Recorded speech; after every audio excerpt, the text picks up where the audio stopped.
দর্শক তীরে এসে তরি ডুবলো বাংলাদেশ ত্রিদেশীয় সিরিজে। দ্বিতীয়বারের মতো দক্ষিণ আফ্রিকার মুখোমুখি হয়েছে বাংলাদেশ। আগে ব্যাট করে বাংলাদেশ মাত্র ১৭৫ রানে অল আউট হয়ে যায়। অর্ধশতক হাঁকিয়েছেন অধিনায়ক আজিজুল হাকিম তামিম। সিরিজের নিজেদের তৃতীয় ম্যাচে টসে জিতে আগে ব্যাট করতে নামে বাংলাদেশ। জাওয়াদ আবরার বাউন্ডারি হাঁকিয়ে ইনিংস শুরু করলেও আজ তিনি ইনিংস বড় করতে পারেননি।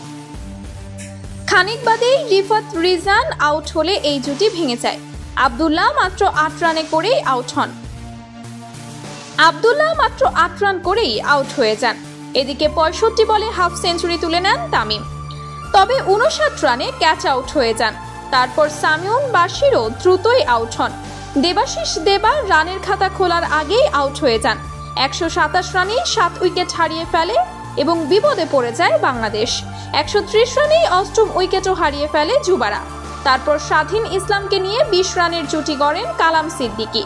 স্বাধীন ২০ বলে ৪ রান করেন। শেষ উইকেটে ইকবাল হোসেন ইমনকে নিয়েও ২৫ রানের জুটি গড়েন কালাম। ৭ বলে ৪ রান করে ইমন আউট হয়ে গেলে বাংলাদেশ ৪৪ ওভারে ১৭৫ রানে অল আউট হয়। এরপর সাউথ আফ্রিকা হেসে খেলে টাইগারদের বোলারদের পিটিয়ে খুব সহজেই ম্যাচ জিতে যায়।